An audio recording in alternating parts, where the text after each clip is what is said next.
11절에서 26절까지 말씀입니다. 저와 여러분이 한 절씩 나눠서 교독합니다. 어찌하여 내가 태에서 죽어 나오지 아니하였던가? 어찌하여 내 어머니가 해산할 때에 내가 숨지지 아니하였던가?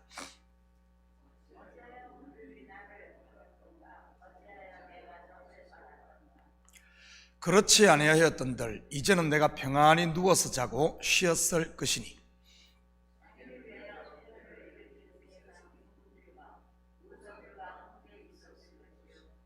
혹시 금을 가지며 은으로 집을 채운 고관들과 함께 있었을 것이며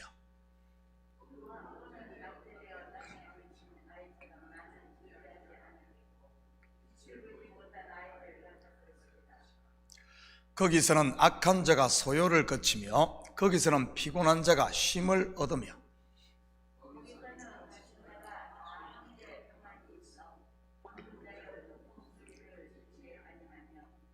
거기서는 작은 자와 큰 자가 함께 있어 종이 상전에게 놓이느니라.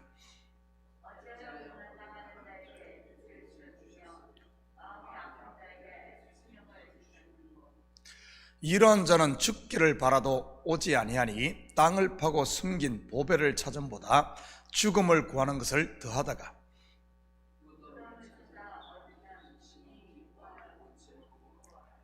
하나님에게 둘러싸여 길이 아득한 사람에게 어찌하여 빛을 주셨는고?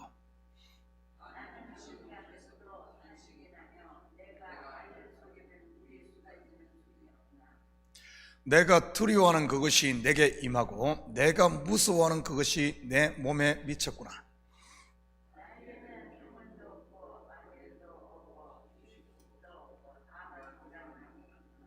아멘. 좋은 아침입니다. 우리는 본장을 통해 1장과 2장에서 그렇게 견고해 보이던 욥이 한순간 무너지는 것 같은 탄식 소리를 듣게 됩니다. 마치 그동안 참았던 서름이 복받쳐 눈물이 되어 쏟아지는 것과 같다는 말이지요. 10명의 자식과 그 많던 재산이 하루아침에 날아가고 자기의 몸에 병까지 얻었음에도 자기의 순전함을 지켰던 욥 아닙니까?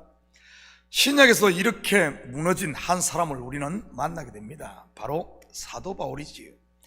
그 또한 욥 저리 가라 할 정도로 율법의 의로 흠이 없던 사람 아닙니까? 혈통으로는 히브리인이요 바리새인 중에 바리새인이요 가말리엘의 문화생으로 율법의 조항 613개를 다 지킨 흠없는 자 말이지요. 그뿐 아니라 서대반을 돌로 쳐 죽이는데 앞장설 만큼 종교적 열심도 대단했던 사람이고요. 그런데 그가 생명처럼 붙들고 있던 그의 의가 어떻게 무너집니까? 바로 정오의 빛보다 더 밝은 예수 그리스도의 빛 앞에 꼬꾸라지는 것이지요. 그런데 욥은 그렇게 한순간에 이렇게 와장창 무너지지는 않습니다. 3명의 친구와 논쟁을 벌이며 조금씩 무너지게 됩니다. 그 첫 번째 무너짐이 바로 오늘 본문이고요. 자기의 생일을 장황하게 원망하며 저주함으로 말이지요. 지난번 설교에서 제가 이것은 자기의 근본, 즉 실체의 눈을 뜨게 되었음을 말한다고 했습니다. 인생의 근본이 아담 곧 흙이었구나를 알게 되는 것 말이지요. 창세기의 이야기로 돌아가 보면 아담과 하와가 언제 자기의 실체를 발견하게 됩니까? 바로 선악과를 따먹었을 때인 것입니다. 그때 그들은 자기들이 벌거벗은 존재임에 눈을 뜨게 되었던 것이고요. 이처럼 깨짐과 무너짐은 구원을 향한 여정의 첫걸음이라는 사실입니다. 내가 벗었음을 알았을 때 아담과 하와의 반응이 무엇입니까? 그냥 벌거벗고 다니던가요? 아닙니다. 무화과나무 잎으로 옷을 해서 수치를 가리게 되지요. 물론 그것으로는 완전하게 가릴 수 없지만 말이지, 이는 곧 율법의 의로는 구원을 얻을 수 없음을 말하는 것입니다.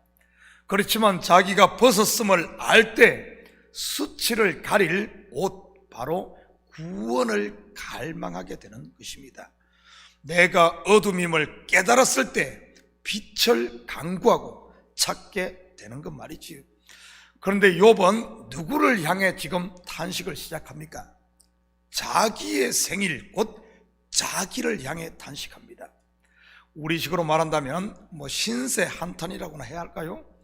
이것은 마치 아담과 하와가 스스로의 힘으로 무화과 나무 잎으로 옷을 해 입는 것과 같은 모습입니다.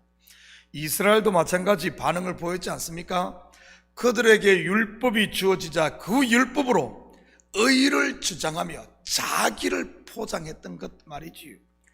욥의 이러한 신세 한탄, 더 나아가 자기 변론은 하면 할수록 점점 미궁으로 빠져들어가는 모습을 우리는 욥기를 통해 발견하게 됩니다. 그리고 결국에 가서는 자기의 무지를 절실히 깨닫고 하나님 앞에 엎드리게 되는 것이고요. 이것은 마치 율법을 가지고 자기를 포장하려고 하면 할수록 더 수치가 드러나는 것과 같은 것입니다. 그러다가 결국은 그 짐에 눌려 항복하게 되는 것이고요. 욥의 탄식 소리를 한번 들어보도록 하겠습니다. 11절에서 13절입니다. 어찌하여 내가 태에서 죽어나오지 아니하였던가? 어찌하여 내 어머니가 해산할 때 내가 숨지지 아니하였던가? 어찌하여 무릎이 나를 받았던가? 어찌하여 내가 젖을 빨았던가? 그렇지 아니하였던들 이제는 내가 평안히 누워서 자고 쉬었을 것이니. 부모가 자식의 입에서 듣는 말 중 가장 상처가 되는 말이 무엇인 줄 아십니까? 다시 말해 불효 중 최고의 불효 말이지요. 그것이 바로 어찌하여입니다. 엄마 왜 나를 낳았어 하는 말이지. 얼마 전까지만 해도 그렇게 거룩하고 흠이 없던 욥의 입에서 어떻게 이처럼 불경건하고 불효 막심한 말이 쏟아져 나오는 것일까? 문자적으로 본다면 우리는 이것을 통해 욥의 고난이 얼마나 극심했는가를 가늠해 볼 수 있습니다. 엘리 엘리 라마 사박다니, 나의 하나님 나의 하나님 어찌하여 나를 버리셨나이까? 십자가상에서 외친 예수님의 부르짖음처럼 말이지. 그렇지만 이것을 영적으로 보면 욥 속에 아직도 죽지 않은 옛 사람에 대한 탄식인 것입니다. 사도 바울 또한 예수를 만나 거듭나 성령의 새 사람이 되었음에도 자기 속에 여전히 남아 역사하고 있는 육신의 생각으로 인해 오호라 나는 공고한 사람이라고 탄식하지 않았습니까?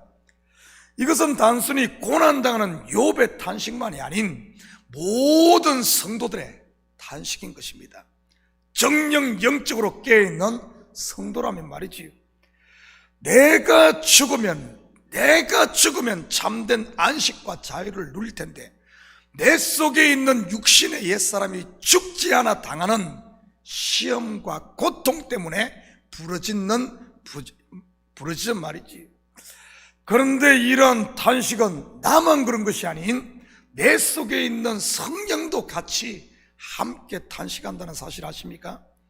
확인합니다. 로마서 8장 26절에서 28절입니다. 이와 같이 성령도 우리의 연약함을 도우시나니 우리는 마땅히 기도할 바를 알지 못하나 오직 성령이 말할 수 없는 탄식으로 우리를 위하여 친히 간구하시느니라. 마음을 살피시는 이가 성령의 생각을 아시나니 이는 성령이 하나님의 뜻대로 성도를 위하여 간구하심이라. 우리가 알거니와 하나님을 사랑하는 자 곧 그의 뜻대로 부르심을 입은 자에게는 모든 것이 합력하여 선을 이루느니라. 욥이 바로 하나님의 사랑하는 자요 그의 뜻대로 부름받은 사람 아닙니까? 모든 것 곧 탄식과 찬양, 고난과 즐거움, 죄와 은혜, 그리고 죽음과 부활, 모든 것이 하나님의 구원을 위한 선이라는 말이지요. 시편 126편의 찬양처럼 울며 씨를 뿌리러 나가는 자는 정령 기쁨으로 그 단을 가지고 돌아오는 것입니다. 그러기에 우리를 위해 성령이 탄식하는 것 아니겠습니까? 17절에서 19절입니다. 거기서는 악한 자가 소요를 거치며, 거기서는 피곤한 자가 쉼을 얻으며, 거기서는 갇힌 자가 다 함께 평안히 있어 감독자의 호통 소리를 듣지 아니하며, 거기서는 작은 자와 큰 자가 함께 있어 종이 상전에게서 놓이느니라. 욥의 탄식, 겉으로만 보면 마치 윤심덕 씨가 부른 사의 찬미같이 들리지요. 욥기는 정신 똑바로 차리고 읽지 않으면 읽어야지, 그렇지 않고 그냥 대충 읽다 보면 자칫 현해탄에 뛰어들 수 있습니다. 죽음의 모든 것이 해결되는 것처럼 비춰질 수 있으니 말이지. 거기서는, 거기가 어디죠? 죽음, 엄부, 무덤입니다. 그런데 구약에서의 죽음은 예수 그리스도의 십자가로 연결된다는 사실입니다. 물론 심판도 마찬가지고요. 왜냐하면 죄에 대한 결과가 죽음이요 심판이요, 그것이 십자가이니까요. 영적으로 보면 나라는 옛사람이 그리스도와 함께 십자가에 못 박힐 때 마음의 소요가 그치고 쉼이 찾아온다는 의미 아니겠습니까? 그리고 자기가 부인될 때 육신의 왕노로 타던 죄의 법에서 놓이게 되는 것이고요. 이것을 가장 잘 그려주는 것이 이스라엘이 종살이에서 해방되던 그 유월절 밤입니다. 애굽의 장자가 죽고, 이는 곧 율법의 죽음을, 이스라엘 백성들을 위해서는 어린 양이 죽습니다. 바로 예수 그리스도의 십자가 죽음을 예표하는 것이고요.